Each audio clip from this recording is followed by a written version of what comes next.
Among history's most remarkable figures, two names stand whose strength and legacy still echo across centuries. Charles XIII of Sweden and Joanna Elisabeth of Holstein-Gottorp of Germany. Together, they shaped destinies, challenged traditions, and left behind stories of courage, ambition, and power. Let us begin with the first, Joanna Elisabeth of Holstein-Gottorp. Joanna Elisabeth of Holstein-Gottorp was born on the 24th of October in the year 1712 at Gottorp Castle in the Duchy of Schleswig within the Holy Roman Empire. What shaped this young woman, born into a noble but financially strained household? How did she navigate courts, politics, and international intrigue while raising a daughter who would become one of history's most powerful rulers? And what personal sacrifices did she make in the pursuit of influence and survival? Please watch my full video until the end, and don't forget to like, share, and subscribe. Please make sure to share it with your friends. Thank you. Now, let us dive into the full story. Joanna Elisabeth was the daughter of Christian August, Duke of Holstein-Gottorp and Prince of Eutin, and his wife Albertina Frederica of Baden-Durlach. Her father, though of high rank, was not wealthy, and with 11 children to support, he sought opportunities for his offspring beyond his own court. Joanna's upbringing took a dramatic turn when she was sent to live with her godmother, Duchess Elizabeth Sophie Marie of Schleswig-Holstein-Sonderburg-Norburg. The Duchess, who had no children of her own, provided Joanna with a place in one of northern Germany's most refined and luxurious courts. Here, Joanna was exposed to the elegance, politics, and expectations of high society. She grew up alongside the stepdaughters of the Duchess's husband, Augustus William, Duke of Brunswick-Wolfenbüttel, gaining early familiarity with courtly manners and the complex social dynamics that would later define her adult life. Joanna Elisabeth's childhood at the court of her godmother, Duchess Elizabeth Sophie Marie, marked a decisive chapter in her early formation. From a modest start in a financially constrained noble household, she was suddenly surrounded by the splendor of one of northern Germany's grandest residences. The Duchess, childless and attentive, ensured that Joanna was well-dressed, well-educated, and introduced to the sophisticated customs of high-ranking society. The court itself was a hub of refined entertainment. Lavish banquets, hunting parties, and theatrical performances were regular events, offering Joanna a front-row seat to the art of diplomacy disguised as leisure. She observed visiting dignitaries, learned to engage in polite conversation, and absorbed the subtleties of court etiquette, all skills that would prove essential in her later political maneuverings. Joanna also shared her upbringing with the three daughters of Augustus William, Duke of Brunswick-Wolfenbüttel, the Duchess's husband. Though they were not her blood relatives, they became companions in her formative years, and together they navigated the routines of education, ceremony, and recreation that defined aristocratic youth. In this polished yet competitive environment, Joanna developed a keen awareness of status, appearance, and influence. She learned that favor could be won or lost through a single gesture or remark, and that alliances were as valuable as titles. While her godmother's court offered privilege, it also subtly taught her the precariousness of fortune, a lesson that would shape her choices as a wife, mother, and political figure in the years to come. In the year 1727, Joanna Elisabeth's life changed course when, at just 15 years old, she was married to Prince Christian August of Anhalt-Zerbst. He was 37, more than twice her age, and already an established figure, an heir to the small principality of Anhalt-Zerbst, and a general in the Prussian army under King Frederick William I of Prussia. For Joanna, raised in the elegance of her godmother's court, the match was not one of romance but of duty and position. The wedding took place in Wecelde, uniting two houses of differing fortunes. While Christian August's title carried respect, his resources were limited. After the ceremony, Joanna left behind the grandeur of her upbringing and moved to the modest city of Stettin in Pomerania, where her husband's regiment was stationed. There, life was far simpler than the court she had known, and far quieter. Christian August was a reserved, disciplined soldier, unaccustomed to lavish living or extended social gatherings. Joanna, in contrast, was sociable and enjoyed conversation, music, and the lively exchanges of court life. This difference in temperament, along with the limited comforts afforded by his military pay, created a personal and social gap between them. Despite the mismatch, Joanna fulfilled her role as a dutiful wife, adapting to the slower pace of Stettin while quietly longing for the sophistication and connections of her youth. Her marriage marked the beginning of a new chapter, one that would test her resilience, reshape her ambitions, and eventually place her in the path of European political intrigue. Life in Stettin proved to be a stark contrast to the vibrant courts Joanna Elisabeth had known. The city, though historically important, lacked the lively social circles and refined gatherings she had grown accustomed to. Her new home was a modest townhouse, far from the grand residences of her youth, and Christian August's military duties left him often preoccupied and distant. Joanna found the days quiet and the opportunities for engagement limited. While her husband preferred a life of order, discipline, and simplicity, she longed for the stimulating conversations and cultural diversions that had once been part of her daily life. Balls, hunts, and theater performances were replaced with the routines of a small garrison town.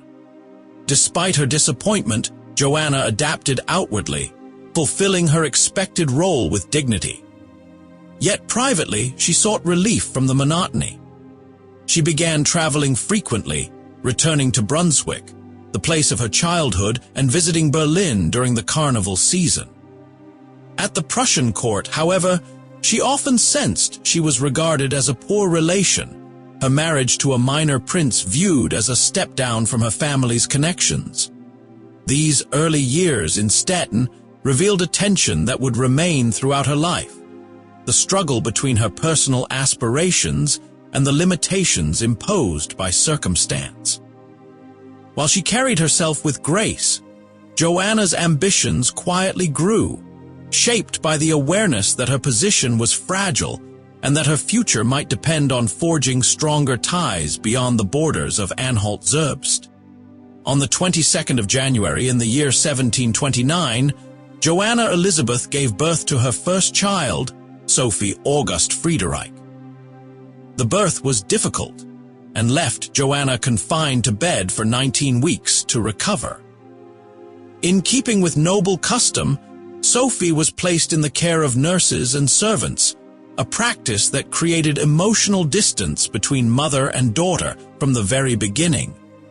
Joanna, who had hoped for a son to secure the family line, was openly disappointed that her firstborn was a girl. In the years that followed, she bore 4 more children. On the 17th of November in 1730, she gave birth to her second child and favorite, William Christian Frederick, whose struggle with rickets brought ongoing concern. 4 years later, on the 8th of August in 1734, came Frederick Augustus, the future Prince of Anhalt-Zerbst. On the 10th of November in 1736, she delivered Auguste Charlotte Christine, who tragically died only 2 weeks later. Her youngest, Elizabeth Ulrich, was born on the 17th of December in 1742, with the Empress of Russia as her godmother, but she too would pass away in early childhood. Joanna's relationship with Sophie remained strained. According to Sophie's later memoirs, her mother was often sharp-tempered and quick to anger, though Joanna's ambitions for her daughter never wavered. She began taking Sophie on her travels from an early age, introducing her to the courts and connections that she believed could secure a marriage of great political advantage. This determination to elevate her daughter's position would eventually change the course of European history. Joanna Elisabeth's family ties placed her within a web of influential European royal houses, a network she skillfully navigated to enhance her family's prospects. In 1739, she visited her brother Adolf Frederick, Prince Bishop of Lübeck, who was also the guardian of Charles Peter Ulrich, the young Duke of Holstein-Gottorp and only surviving grandson of Peter the Great of Russia. This boy held potential claims to both the Russian Empire and the Swedish throne, making him one of the most sought-after heirs in Europe. Joanna recognized the importance of maintaining close relations with powerful courts. Her brother's position connected her to the Swedish line of succession, while her marriage alliances linked her indirectly to the Prussian court. In 1741, the political landscape shifted when Grand Duchess Elisabeth Petrovna ascended the Russian throne as Empress. Elizabeth had once been engaged to Joanna's late brother Charles Augustus, a bond that kept the memory of the Holstein-Gottorp family alive in her heart. Seizing the moment, Joanna sent the Empress a congratulatory letter and a portrait of her late sister, Grand Duchess Anna Petrovna. The Empress reciprocated with her own portrait and expressed interest in Joanna's daughter Sophie, whose beauty and demeanor caught her attention. These exchanges were more than polite gestures. They were strategic moves in a long game of influence, forging the path that would bring Sophie into the Russian court. Joanna's skill in leveraging her royal connections demonstrated her understanding that status, in the world she inhabited, was as much about relationships as it was about birthright. Among Joanna Elisabeth's 5 children, her second-born, William Christian Frederick, held a special place in her heart. Born on the 17th of November in 1730, he was her favorite, described as gentle and affectionate. Yet from an early age, he suffered from rickets, a debilitating condition that weakened his bones and affected his health throughout his short life. Determined to find a cure, Joanna took him on repeated trips to renowned spa towns such as Baden-Baden and Carlsbad, where mineral baths and treatments were believed to have healing powers. These journeys were not merely medical, they also kept Joanna connected to Europe's elite circles, allowing her to maintain her network of contacts while tending to her son's needs. Despite her devotion and the best efforts of the physicians of the time, William Christian's condition worsened. The boy who had once been her joy grew increasingly frail, and no remedy brought lasting relief. On the 27th of August in 1742, tragedy struck when William Christian died at the age of 11. His death left Joanna inconsolable. The loss of her favorite child cast a long shadow over her household, and for a time she withdrew from her usual social pursuits. Yet even in grief, she remained attentive to her other children's futures, particularly Sophie's. The same year, she gave birth to her youngest daughter, Elisabeth Ulrich, naming her in honor of the Empress of Russia. This decision revealed that, despite her personal sorrow, Joanna continued to think strategically about her family's place in the shifting alliances of European power. In January of 1744, Joanna Elisabeth received a letter that would alter the course of her daughter's life and her own. Otto Brummer, Grand Marshal of the Court of Grand Duke Peter of Russia, wrote on behalf of Empress Elizabeth, requesting that Joanna travel to Russia with her eldest daughter Sophie. The Empress, who had taken Peter Ulrich, now Pyotr Fyodorovich after converting to Russian Orthodoxy, as her heir, was considering Sophie as his future bride. Only hours later, a second letter arrived from King Frederick II of Prussia. He not only supported the match, but saw in Joanna an opportunity to serve Prussia's interests at the Russian court. Frederick asked her to act as his agent in St. Petersburg, replacing Vice-Chancellor Count Alexei Bestuzhev-Reumin, a staunch opponent of Prussia who favored an alliance with Austria. For Joanna, the prospect was irresistible, a chance to secure her daughter a throne while advancing her own influence.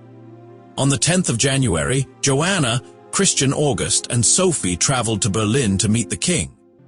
There, the plan was confirmed in secrecy.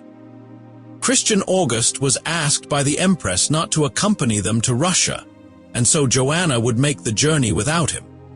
Assuming the pseudonym Countess von Rheinbeck to conceal her identity and intentions, she began the long and often uncomfortable journey east. The mission carried political weight and personal ambition in equal measure, setting the stage for one of the most consequential introductions in European royal history. The journey to Russia in the winter of 1744 was long, cold, and far from the comfort Joanna Elisabeth had known in her youth. Traveling under the pseudonym Countess von Rheinbeck to hide her identity and the true purpose of her mission, she and Sophie moved through a series of rough, scarcely furnished inns, some infested with roaches, enduring the harsh realities of winter travel. Despite the discomfort, Joanna kept her focus on the significance of their destination, the court of the Russian Empress.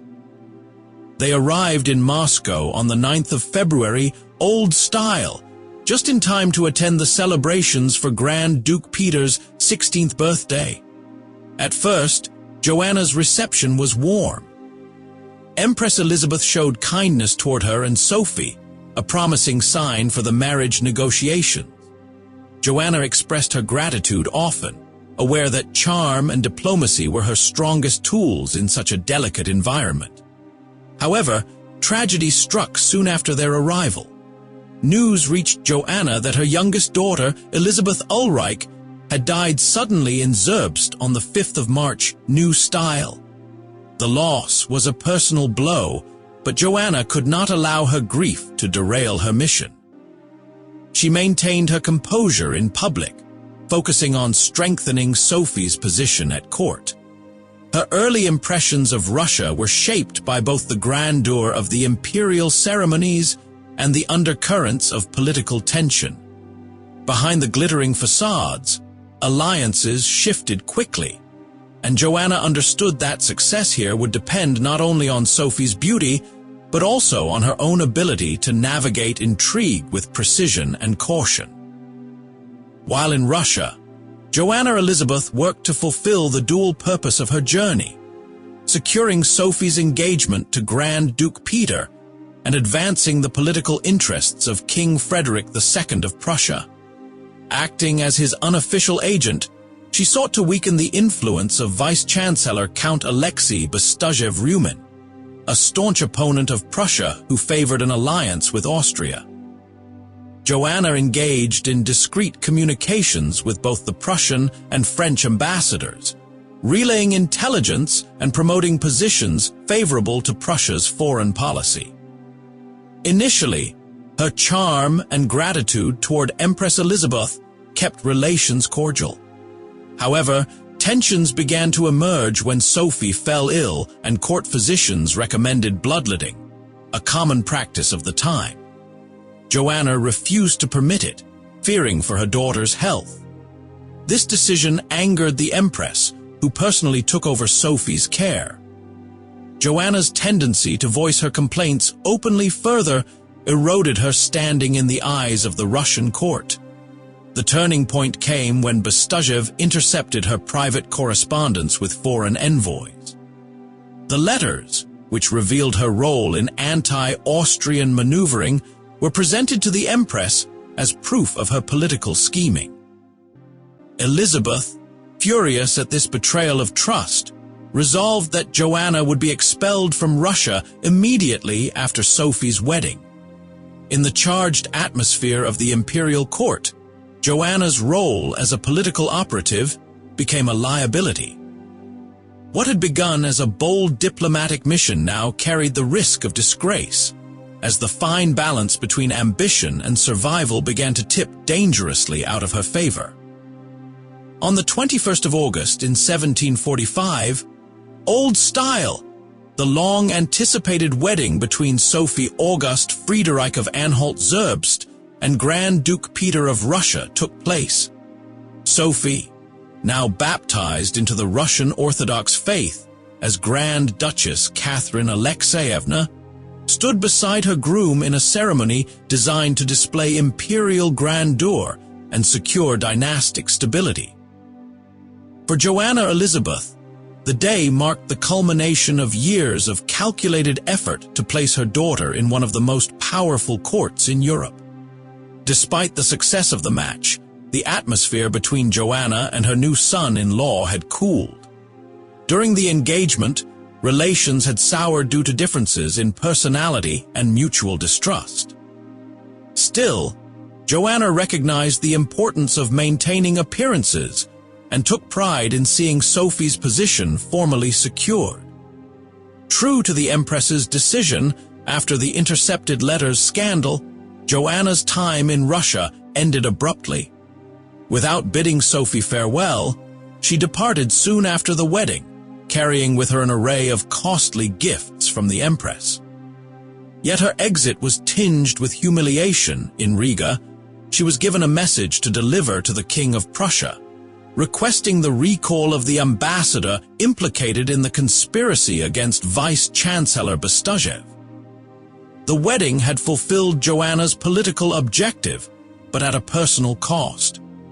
Her relationship with Sophie was strained, and her standing at the Russian court irreparably damaged. Still, the union she had helped engineer would one day change the course of Russian history. Joanna Elisabeth's return from Russia was far from a triumphant homecoming.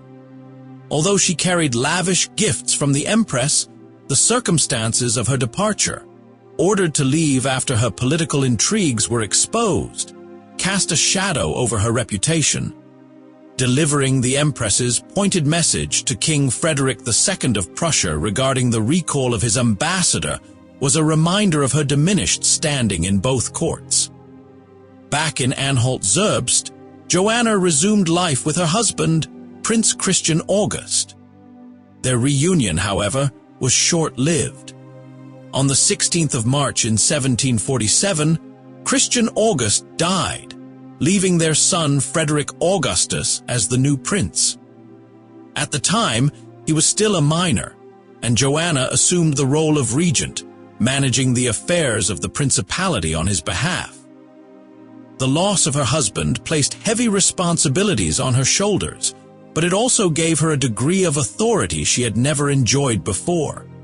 Still, the political world in which she operated was unforgiving. Her earlier actions in Russia had left lingering doubts among potential allies, and her position as a female regent was constantly scrutinized. Adding to her challenges, Joanna's relationship with her daughter Sophie, now Grand Duchess Catherine, remained distant. While Sophie's status in Russia was rising, Joanna was effectively cut off from influence there. These personal and political setbacks forced her to focus on securing stability within Anhalt-Zerbst, even as her own ambitions on the broader European stage had been sharply curtailed. As regent of Anhalt-Zerbst, from 1747 to 1752, Joanna Elisabeth assumed full responsibility for governing the small principality on behalf of her underage son, Frederick Augustus. This role placed her at the center of local administration, diplomacy, and court life, offering her an authority she had not experienced even during her years as a princess consort. Determined to project dignity and stability, Joanna commissioned the construction of a new palace at Dornburg, designed by the architect Friedrich Joachim Stengel. She intended it as a suitable residence for hosting distinguished guests, including her brother, now King Adolf Frederick of Sweden, and her daughter, Grand Duchess Catherine of Russia. However, despite her efforts, neither ever visited, a disappointment that underscored her lingering isolation in European high society. Joanna navigated the complex political landscape of the Holy Roman Empire with caution. She worked to maintain favorable relations with neighboring states while protecting the limited resources of Anhalt-Zerbst. Her regency reflected both her organizational skills and her understanding of courtly display as a means of asserting legitimacy. When Frederick Augustus reached his majority in 1752, Joanna stepped down from her position. Though no longer regent, she retained the title of Dowager Princess and continued to hold influence in ceremonial matters. Yet, without the authority of regency, her role in political affairs diminished, and her focus gradually shifted toward her personal life and the preservation of her status in a changing Europe.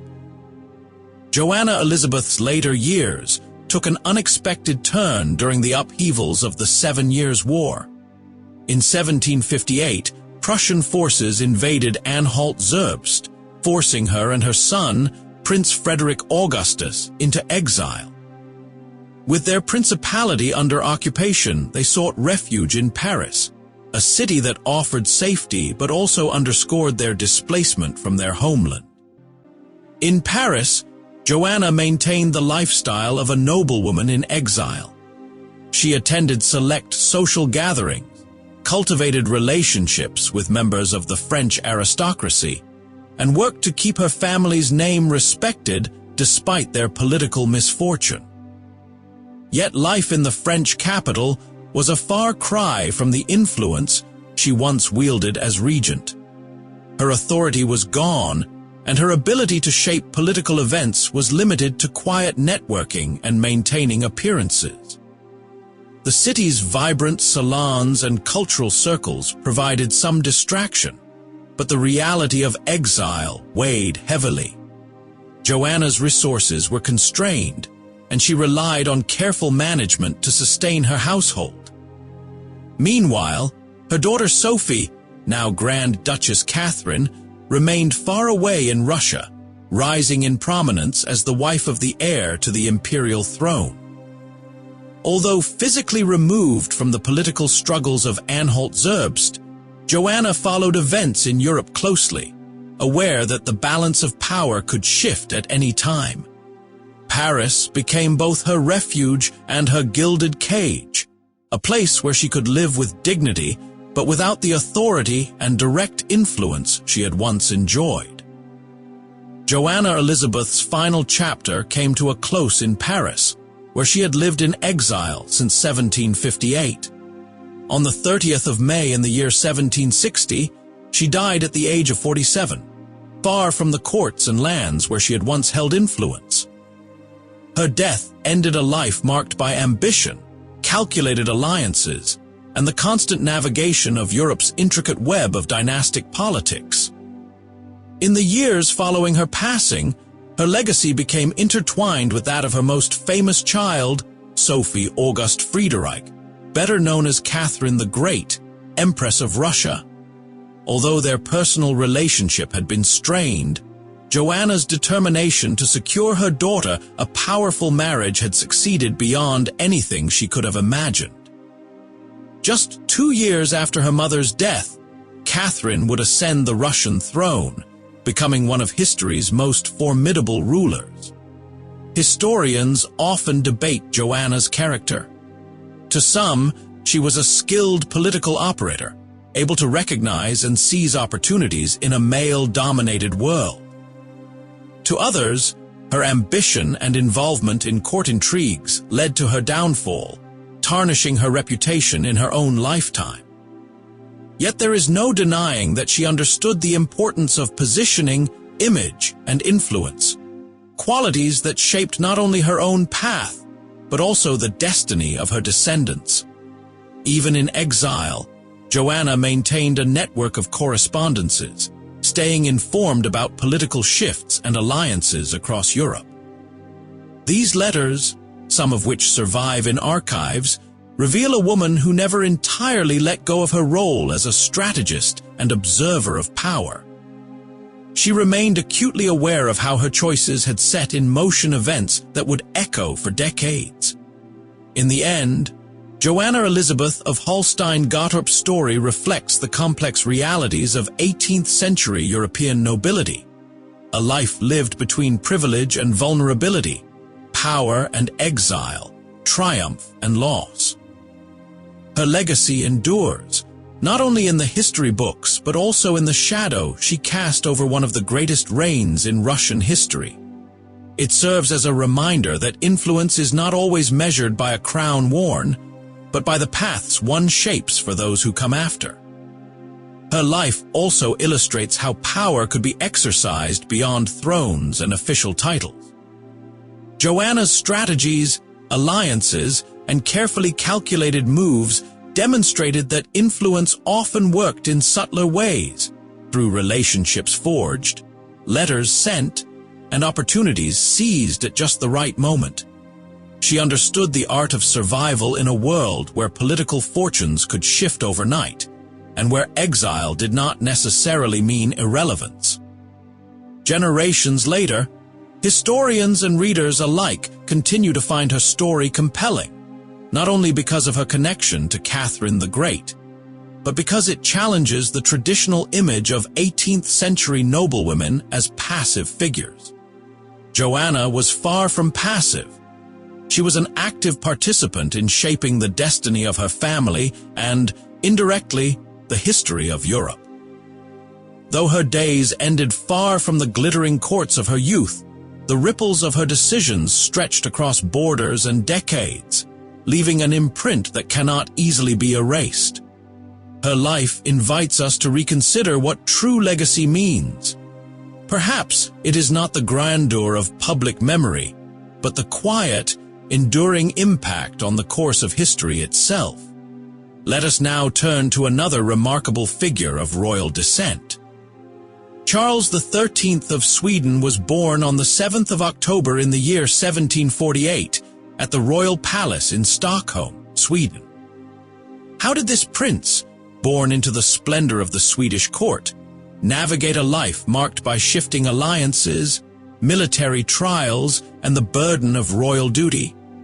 What challenges did he face as he stepped into power during one of Sweden's most turbulent eras? And how did his decisions shape the destiny of a kingdom caught between tradition and change?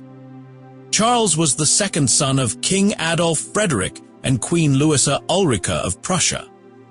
From birth, he was immersed in the grandeur and politics of the Swedish court, though his path to the throne was never straightforward. His early years were influenced by the dynamic relationship between his parents, a king whose reign was marked by constitutional struggles, and a queen whose strong will and political ambition left a deep impression on her children. As a young duke, Charles learned court etiquette, diplomacy, and the art of command, but he also witnessed firsthand the instability that political factions brought to Sweden. These experiences would later shape his leadership style, blending caution with moments of decisive action. From lavish court ceremonies to tense political debates, the young prince's world was both dazzling and dangerous, a stage upon which his character was being quietly forged. Charles XIII's childhood unfolded within the ornate walls of the Swedish royal court, a place where ceremony and political maneuvering went hand in hand. As the younger brother of the heir apparent, Gustav, his role was carefully defined, yet never without intrigue. While Gustav was groomed for kingship, Charles received a refined upbringing that emphasized loyalty, discretion, and the subtleties of courtly behavior. The court itself was a blend of elegance and tension.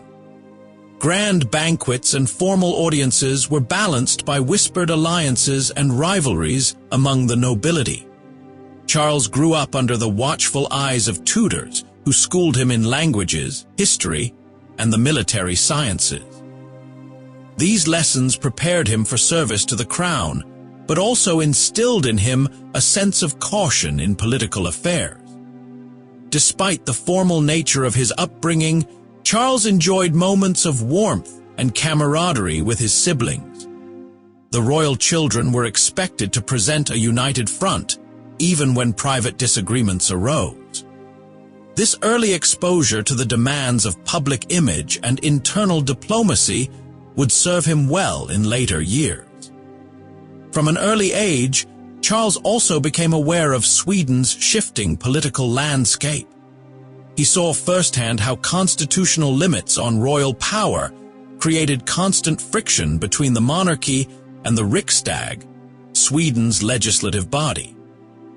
This understanding, shaped in his formative years, would later influence how he navigated the delicate balance between authority and compromise as a ruler. Charles XIII's education was designed to produce a well-rounded prince capable of serving both the crown and the state. From an early age, he was placed under the guidance of experienced tutors who emphasized discipline, intellectual curiosity, and practical skill.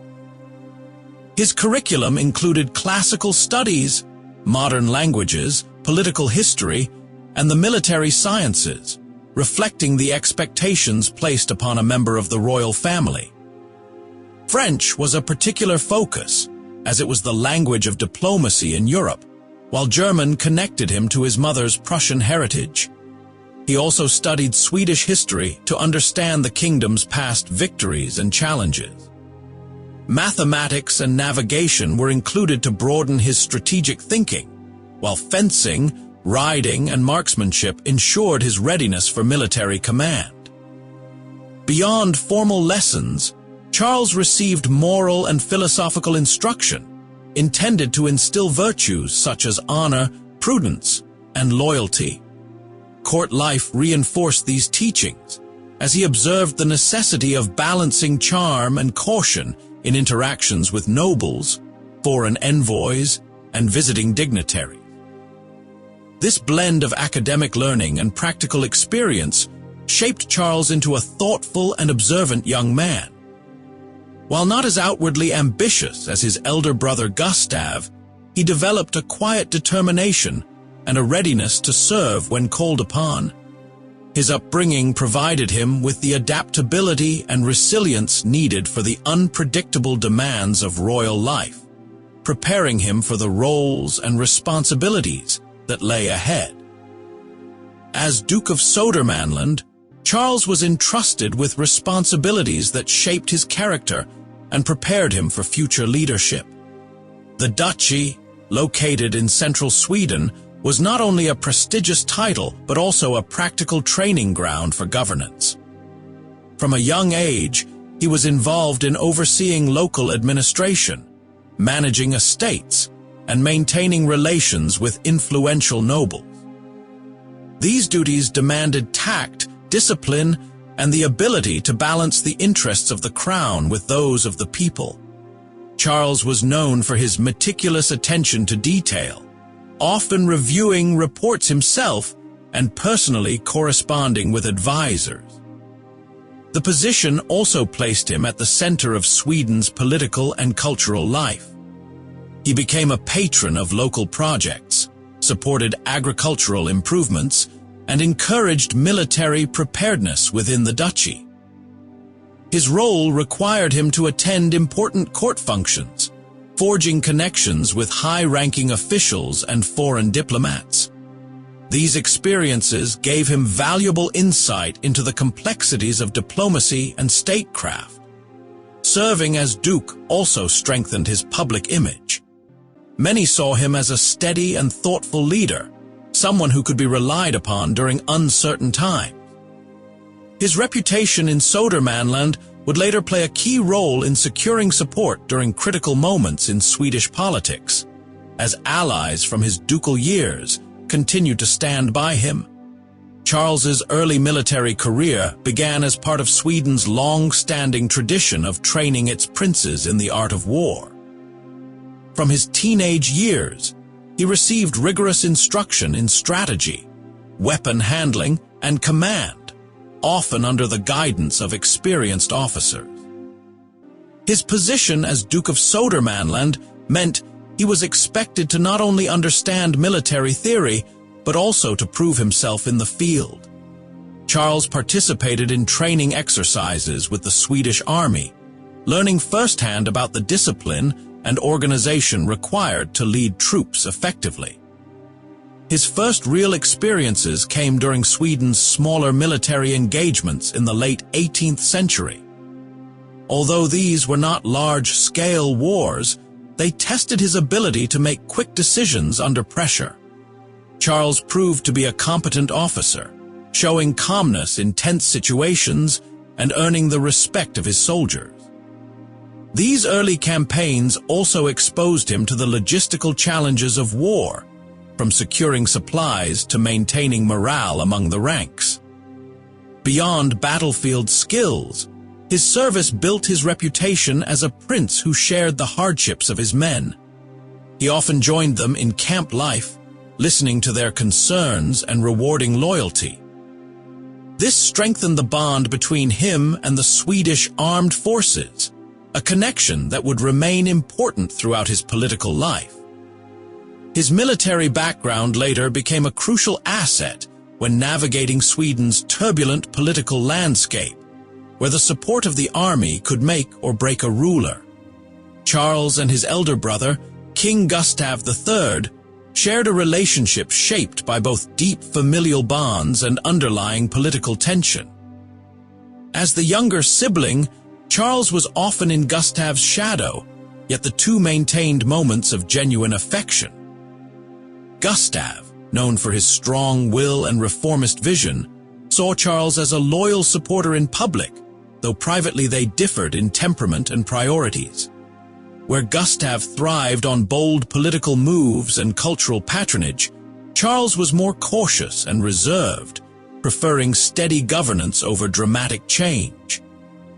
Despite these differences, Charles served as a trusted advisor and representative for the king on several occasions. He carried out duties that required tact and diplomacy, often standing in for Gustav at ceremonial events or managing delicate matters at court. However, as Gustav's reign progressed and political unrest grew, their relationship became strained. The king's centralization of power and ambitious reforms alienated parts of the nobility, and Charles sometimes found himself caught between loyalty to his brother and his own need to maintain political alliances. Their dynamic reflected a balance of personal loyalty and political self-preservation. While they did not openly clash, tensions simmered beneath the surface, especially during times of national crisis.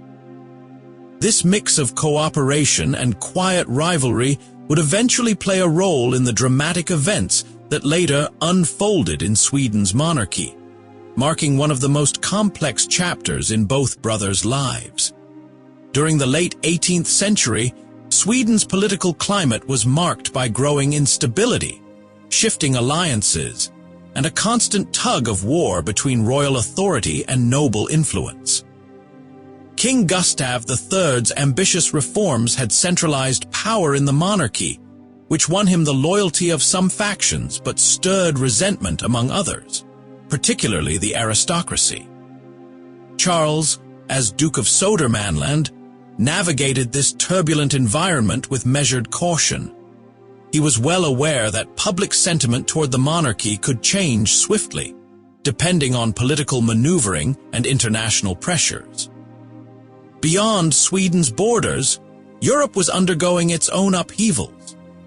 The ripple effects of the American Revolution, the mounting tensions in France that would lead to the French Revolution, and the constant threat of war between rival powers meant Sweden's foreign alliances had to be managed with great care. Charles often found himself in the middle of these delicate negotiations, balancing loyalty to his brother with the need to keep peace with influential noble families and foreign courts. At home, factions within the Riksdag, Sweden's parliament, shifted allegiances frequently, making governance unpredictable. Some saw Charles as a potential mediator who could bridge divides, while others viewed him as a silent player waiting for his own opportunity to rise. These years of political volatility would shape Charles's approach to leadership, teaching him the importance of adaptability, discretion, and the careful cultivation of allies in both domestic and international spheres. By the late 1780s, the growing tensions between King Gustav III and Sweden's nobility reached a breaking point. The king's assertive reforms, which had curbed the power of the aristocracy, created deep resentment among influential families. Whispers of conspiracy began to circulate in the halls of power, as discontented nobles plotted to weaken or even remove the monarch. Charles, Duke of Södermanland, found himself in a delicate position. Though loyal to his brother in public, he was keenly aware of the mounting opposition and the potential dangers it posed to the stability of the realm. The coup against Gustav III was not a single, sudden act, but a series of coordinated efforts to limit his authority. Some factions pushed for political maneuvering within the Riksdag, while others favored more drastic measures. Charles navigated these turbulent currents with a careful blend of caution and self-preservation. His role during this period remains a subject of historical debate. Some accounts suggest he acted as a quiet observer, while others imply that his neutrality was a strategic choice, ensuring he would remain untouched should the coup succeed. The attempted power shift intensified distrust within the royal family and the political elite. For Charles, it was a lesson in the fragile nature of loyalty when set against ambition and self-interest. These events would not only shape his relationship with Gustav III, but also prepare him for the political complexities he would face in the years leading to the throne. In March of 1792, one of the most shocking events in Swedish history unfolded. King Gustav III was attending a masked ball at the Royal Opera House in Stockholm when he was shot at close range by Jacob Johan Ankarström, a disgruntled nobleman. The assassination was the culmination of years of political resentment and conspiracies against the king's rule. Though Gustav initially survived the attack, he succumbed to his wounds a few days later, leaving the kingdom in a state of shock and uncertainty. For Charles, Duke of Södermanland, the loss was both personal and political. He had lost his elder brother, but he also found himself thrust into a position of immense responsibility. As the next adult male in the royal line, Charles was named regent for his young nephew, Gustav IV Adolf, who was still a child. The transition was far from smooth. Factions within the nobility and the Riksdag vied for influence, and foreign powers watched closely, ready to exploit any instability. The aftermath of the assassination forced Charles to step into a leadership role under intense scrutiny.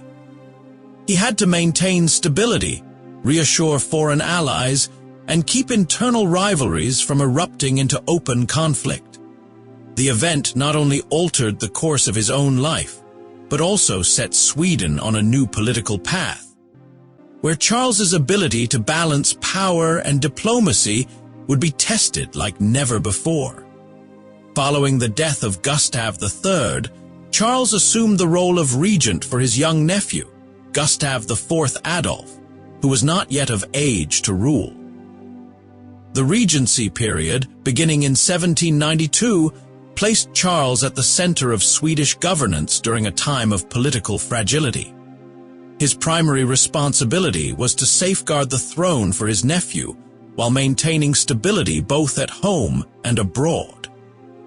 This required delicate balancing, preserving the monarchy's authority while addressing the demands of the nobility and navigating the shifting alliances of European politics. As regent, Charles faced immediate challenges. Sweden's relations with major powers such as Russia, Denmark, and Great Britain demanded careful diplomacy, particularly with the ongoing turmoil of the French Revolution spreading uncertainty across Europe. Internally, factions within the Riksdag sought to influence the young king's future policies, forcing Charles to mediate disputes and prevent any single group from gaining excessive control. While Charles was not known for dramatic reforms during the Regency, his steady approach helped avoid major crises. He ensured that state affairs continued smoothly and that the royal household maintained a dignified presence. For the young Gustav IV Adolf, this period would shape his early impressions of kingship, though the uncle's cautious leadership style contrasted with the more assertive vision the future king would later pursue. The Regency ultimately positioned Charles as an experienced political figure, setting the stage for his eventual rise to the throne under very different circumstances. Charles's path to the Swedish throne was shaped by a series of unforeseen events. After completing his duties as regent, he stepped back when Gustav IV Adolf came of age and assumed full royal powers in 1796. However, the young king's reign soon became troubled, marked by controversial decisions, strained international relations, and growing domestic unrest. His policies, particularly regarding foreign affairs and conflicts with Napoleonic France, alienated segments of the nobility and the military. By 1808, Sweden faced political and territorial crises, including the loss of Finland to Russia during the Finnish War. Dissatisfaction with Gustav IV Adolf reached a breaking point, culminating in a coup d'état in March 1809. The king was deposed and later exiled, leaving the Swedish throne vacant. The Riksdag, seeking stability and a trusted figure to lead the kingdom, turned to Charles, who had once been a steady regent and a respected member of the royal family. On June 29, 1809, Charles was formally crowned King Charles XIII of Sweden. His ascension represented both continuity and change. He was a familiar royal figure, but now faced the challenge of guiding a nation through political reform and recovery. The new king inherited a weakened realm, but also an opportunity to shape Sweden's future, beginning a reign that would be defined by both domestic compromise and shifting alliances in a Europe still unsettled by the Napoleonic Wars.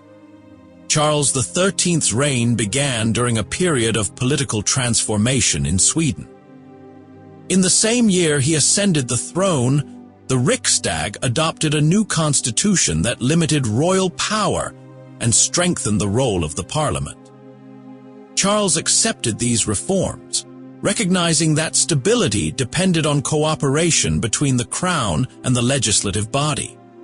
His willingness to adapt marked a shift from the more autocratic traditions of earlier monarchs. The early years of his reign were dominated by the aftermath of the Finnish War and the challenge of rebuilding national morale. Sweden's foreign policy was carefully navigated, as Charles sought to avoid further losses while maintaining the kingdom's independence amid the Napoleonic Wars.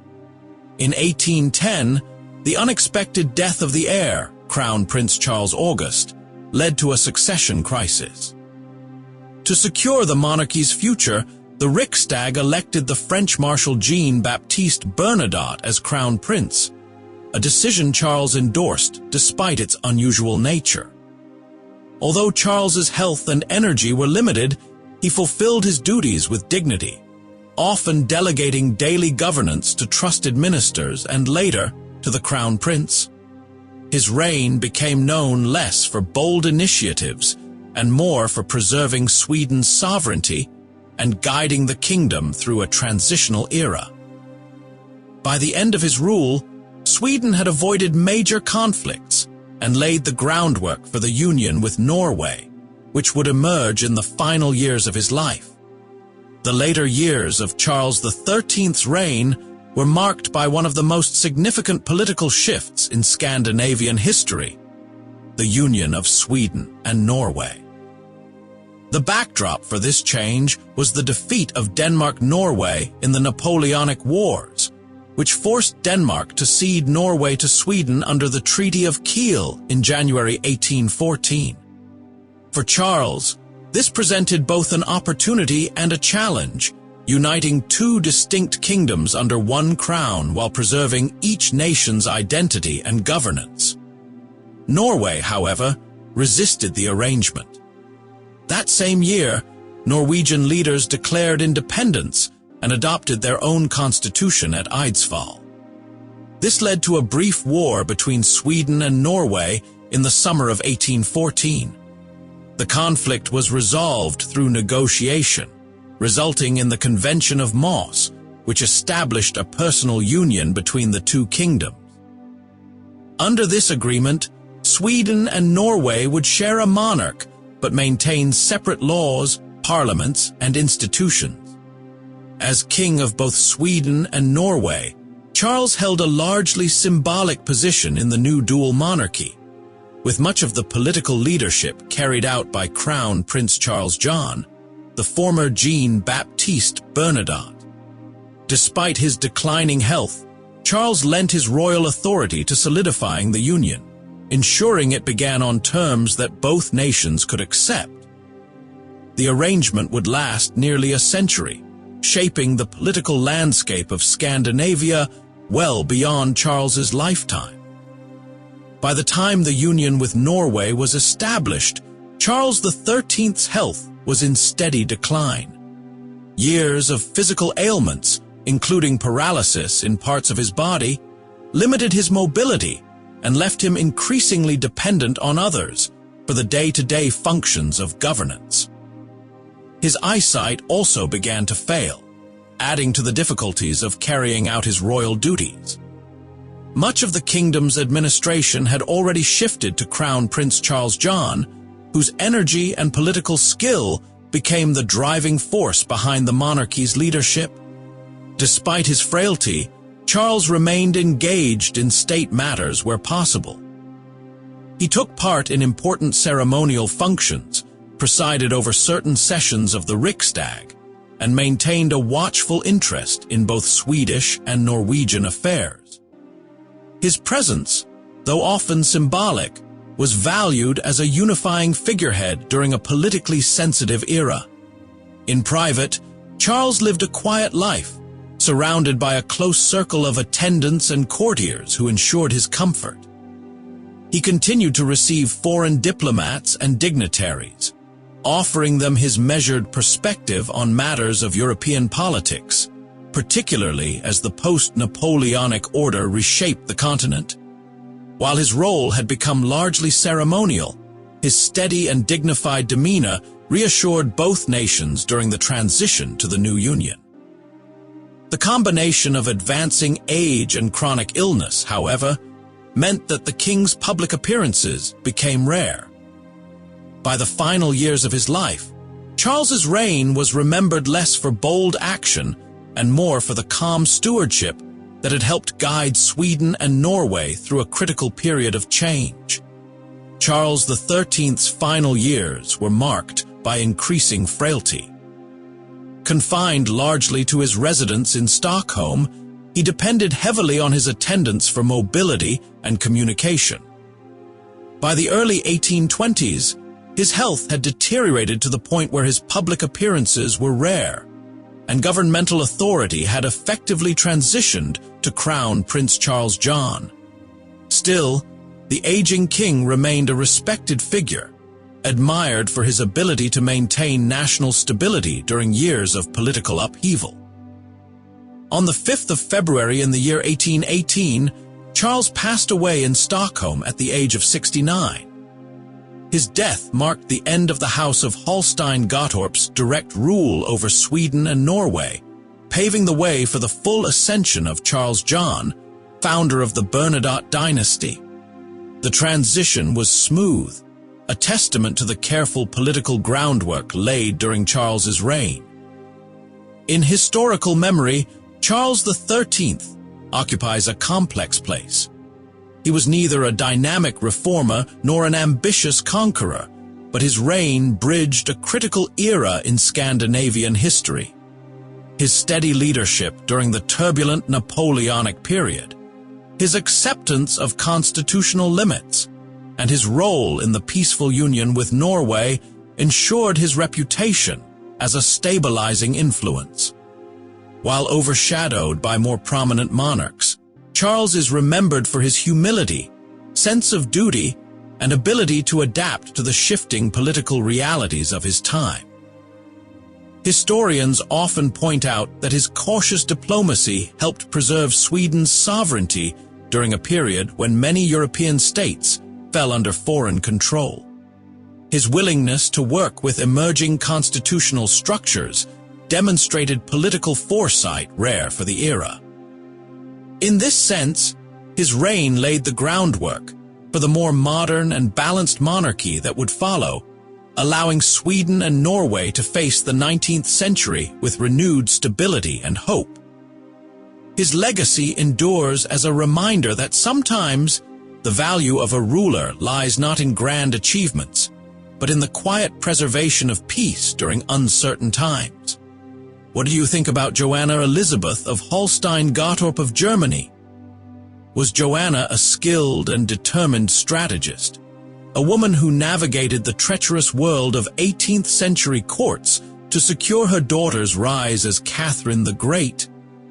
Or was she a restless figure, marked by exile, mistrust, and a legacy clouded by ambition and intrigue? And what about Charles XIII of Sweden? Was Charles a steady and dutiful monarch, guiding Sweden and Norway through a fragile union and preserving stability in turbulent times? Or was he a quiet ruler, overshadowed by stronger personalities, remembered more for circumstance than for bold achievement? We would love to hear your thoughts. Were these two sovereigns bound by fate to play supporting roles in grander dramas, or did their quiet influence shape history in ways we still feel today? Let us know in the comments below. And if this story moved you, please like, share, and subscribe to our channel for more powerful tales from the past, stories of courage, choice, and the quiet force behind history. Thank you so much for watching.